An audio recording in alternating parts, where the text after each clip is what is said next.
የተወደዳችሁና የተከበራችሁ የኬርታ ግሎባል ሳውንድ ተከታታዮቻችን በሙሉ እንዴት ቆያችሁ?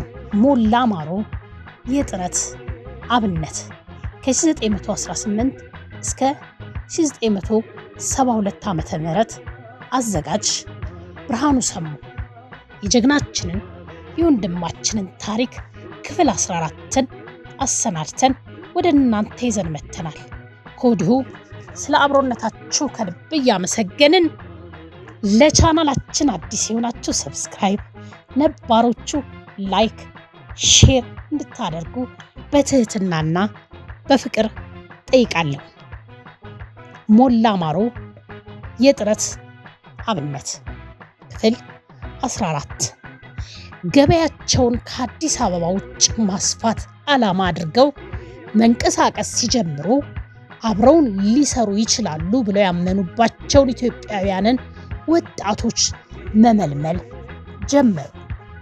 በዚህ መልኩ ለመለመሏቸው ወጣቶች የውክልና ስራ እየሰጡ ወደ ጠቅላይ ግዛቶች መላክ ሲጀምሩ ለዚህ ስራ ከተመረጡት ወጣቶች መሃል ሞላ ማሩና ተካይ ገኖ ይገኙበት ነበር።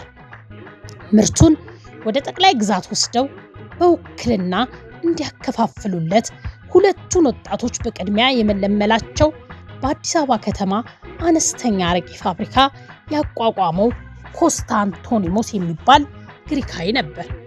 ፋብሪካው ከሚያመርታቸው አረቄዎች መሃል የዶሮ አርማ ያለበት ኡዞና የፈረስ አርማ ያለው አረቄ ሲሆን ሁለተኛው የምርት አይነት በዘመኑ በህብረተሰቡ ዘንድ በጣም ተወዳጅና ተፈላጊ ነበር።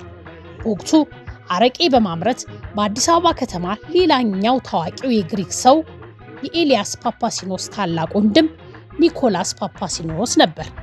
ኒኮላስ ፓፓሲኖስ ወደ ኢትዮጵያ የመጣው በታናሽ ወንድሙ ተጋብዞ ሲሆን በኋላ ላይ የቀንዱ አረቄን በማምረት ታዋቂ ሆኖ ነበር። ሞላ ማሩንና ተካይ ገኖን ውክልና ሰጥቶ ሊያሰራ የመለመላቸው ግሪካዊ ነጋዴ ኮንስታንቲኖስ ተካይ ገኖን ወደ ጂማ፣ ሞላ ማሩን ወደ ጎንደር ላካቸው። በዚህ መልኩ መልምሎ ወደ ተለያዩ ጠቅላይ ግዛቶች የላካቸው ኢትዮጵያውያንም ነበሩ። ወደ ወላይታ ሶዶ፣ ነቀምት፣ ጋሞ ጎፋ፣ አርሲ፣ ካራቆሬ ወደ መሳሰሉት ቦታዎች ከተላኩት መሃል የተካይ ገኖ ወንድም ጎጃም ተልኮ ነበር። የውክልና ስራ ተሰጥቷቸው ወደ ጠቅላይ ግዛቶች ከተላኩት ወጣቶች ስኬታማ ሆኖ በስራው የቆየው ጂማ የተላከው ተካይ ገኖ ብቻ ነበር። ሞላ ማሩ በሰሜን ኢትዮጵያ የሞከረውን አረቄ በውክልና የመሸጡ ንግድ ባይሳካለትም በ1940ዎቹ መጨረሻ እንደ ኤሮፓውያን አቆጣጠር የግሪካውያን ምርት ወደ ዲላ እየወሰደ መሸጥ ከሞከረ በኋላ ግን ስኬታማ መሆን ችሏል። ይህም ስኬት የሁለቱን ወጣቶች መመሳሰል ያመላከተ ነበር። በዚህ መልኩ ወደ አረቄ ንግድ ስራ የገቡት ሞላ ማሩና ተካይ ገኖ በኋላ ላይ በዘርፉ ያላቸው የመወዳደር ብቃት ጀማሪዎችን የሚፈታተን ሆነ። ተካይ ገኖ በውጭ ሀገር ሰዎች የተያዙ ኩባንያዎችን የበላይነት እንዲያበቃ በማድረጉ በኢትዮጵያውያን በተመረቱ ሸቀጦች ለመተካት ጥረት ማድረግ ጀመረ። ለዚህ ዓላማ ሞላ ማሩ መጠጦቹ እንዲያቀርብለት ጠየቀ። ሞላም ከቀንዶ ምልክት የሚፎካከር በጣም የተጣራ መጠጥ ለማቅረብ ከፍተኛ ጥረት አደረገ። ይሁን እንጂ እንደ ጀማሪ የሀገር ውስጥ አንቀሳቃሽነቱ ሞላ ምርጥ መጠጥ ማቅረብ አቃተው። በድሬዳዋና አካባቢው የፓፓሲኖስን የበላይነት መስበር ያሰበው ተካ በሀገሪቱ ያሉ ግሪኮች በሚያመርቱበት ጥራት ደረጃ መጠጥ እንዲያመርት ለሞላ ሁለተኛ ዕድል ሰጠው። በዚህ በሁለተኛ ሙከራ ሞላ የፓፓሲኖስን ምርት የሚፎካከር ጥሩ መጠጥ አመረተ።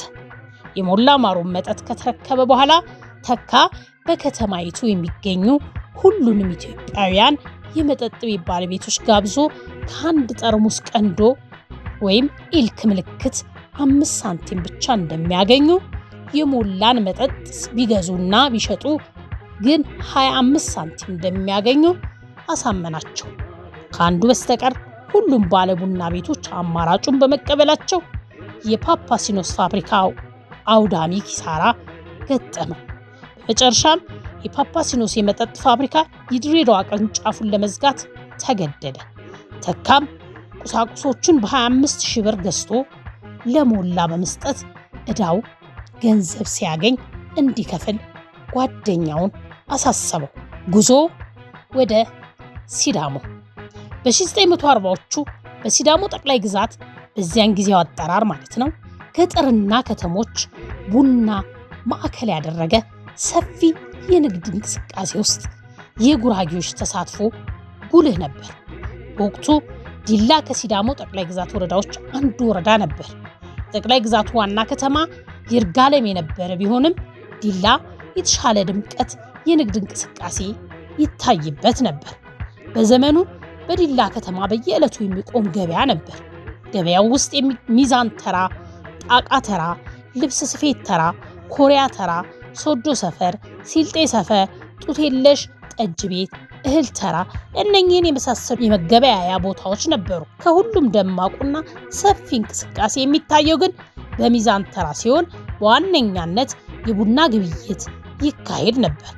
ነጋዴዎች በአጠና አዋቅረው ባንጠለጠሉት ሚዛን ቡና አምራች ገበሬዎች የሚያመጡላቸውን ምርት እየመዘኑ በመግዛት በመጋዘኖቻቸው ያከማቻሉ። የገዙት ቡና በርከት ሲልላቸው ጭነው ወደ አዲስ አበባ ያመጣሉ። ቡና ነጋዴዎቹ እየተሻረኩ በጋራ የመስራት ልምድ ነበራቸው። ቀኛዝማች ጉልላት ወልደ ዮሐንስ፣ አቶ አስፋው ረጂ፣ ሐጂ ሙስጠፋ እስማኤልና ወንድማቸው ሐጂ ኢብራሂም እስማኤል፣ የሐጂ ሙስጠፋ እስማኤል ልጅና አቶ ታከለ ወልደ ዮሐንስ፣ አቶ በቀለ በረዋቅና አቶ ወልደ አብ ቦርጋኒ ጥንድ ሆነው በሽርክና ይሰሩ ነበር። በቡና ንግድ ስራ ላይ የተሰማሩ ብዙ ነጋዴዎች ነበሩ።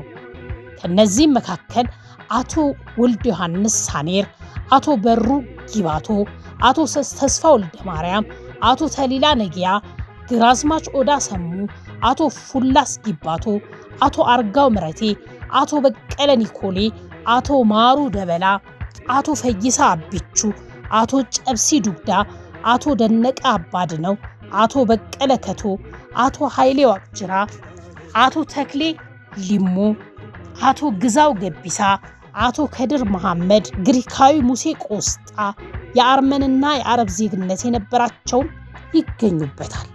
አቶ ማሩ ደበላ በተለየ ሁኔታ ታዋቂና ዝነኛ የነበሩ ቢሆንም ሸሪክ አልነበራቸውም። ከፍተኛ የገንዘብ አቅምና የሥራ ችሎታ ስለነበራቸው ቡና በብዛት እየገዙ በመጋዘን ያከማቹ ነበር። አቶ ማሩ ደበላ ቡና ወደ አዲስ አበባ ጭነዋል ከተባለ ሌሎች ነጋዴዎች የገዙትን ቡና ወደ አዲስ አበባ ለመላክ አይደፍሩም ነበር።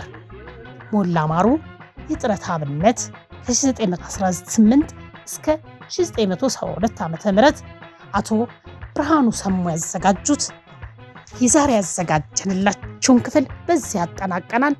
ቀጣዩን በሌላ ጊዜ ይዘን እስክንገናኝ ቸር ቆዩልን እያለን ስለ አብሮነታችሁ ከልብ እናመሰግናለን። ቻናላችንን እንደተለመደው ሰብስክራይብ፣ ላይክ፣ ሼር ማድረጋችሁን አትርሱ እንላለን። አበቃ።